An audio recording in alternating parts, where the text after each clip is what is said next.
এরপর আল্লাহ বলছেন ওয়ালা তুতি' মান আগফালনা কলবা, নবী আপনি ওই ব্যক্তির অনুসরণ করবেন না যে নিজের মনের খেয়াল খুশি মতে চলে।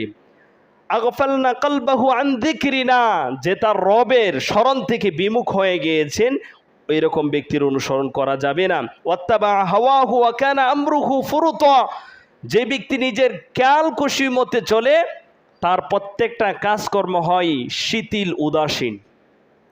যারা এরকমভাবে নিজের ইচ্ছা মতো আল্লাহর দিন মানবে, আল্লাহর বিধিবিধান মানবে, অবশ্যই নফস তাদের প্রবৃত্তি তাদেরকে পথভ্রষ্ট করে দেবে। কথা বুঝতে পেরেছেন?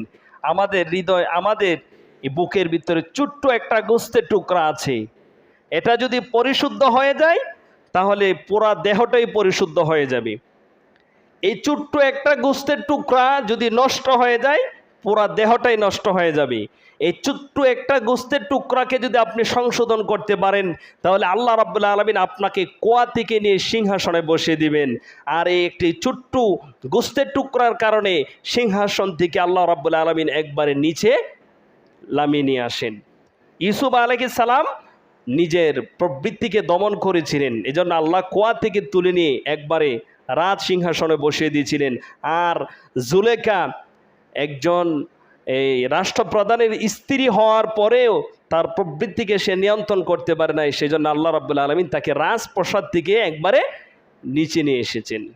যে ব্যক্তি নিজের খেয়াল খুশি মতে চলে, খেয়াল খুশির মতে চলার ফলে দিনের বিধিবিধানগুলো তসবির দানার মতন একবারে ঢিলা হয়ে যায়, এরপর প্রত্যেকটি দানা এক এক করে পড়ে যায়।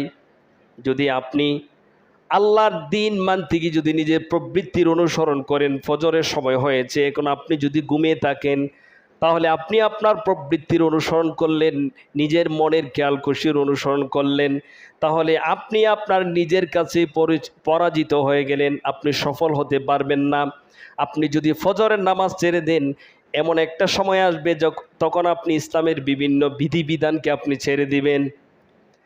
আপনি যখন একটা আল্লাহর বিধানকে অমান্য করবেন ওইটার কারণে আল্লাহ আপনার অন্তরে উদাসীনতা দিয়ে দিবেন, আপনি আরো 10টা আল্লাহর বিধানকে অগ্রাহ্য করবেন। কথা বুঝতে পেরেছেন? আল্লাহ রাব্বুল আলামিন বলেন শয়তান মানুষের গায়ে সর্বপ্রথম যেই শেকলটি পরায় সেটা হচ্ছে তার জিহ্বাকে আল্লাহর স্মরণ থেকে গাফেল করে দেয়।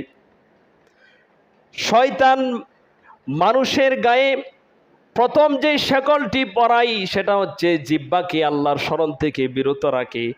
আর জিহ্বাকে যখন শেকল পরানো হয় তখন বাকি অঙ্গগুলি আত্মসমর্পণ করেন। আল্লাহ রাব্বুল আলামিন কুরআনুল কারীম বলেন ইস্তাহওয়াযা আলাইহিমুশ শাইতানু ফাআনসাহুম যিকরাল্লাহ। ইস্তাহওয়াযা আলাইহিমুশ শাইতান, আল্লাহ বলছেন শয়তান তাদেরকে পরাস্ত করেছেন এবং তাদেরকে আল্লাহর স্মরণ থেকে, আল্লাহর জিকির থেকে বিমুখ রেখেছেন।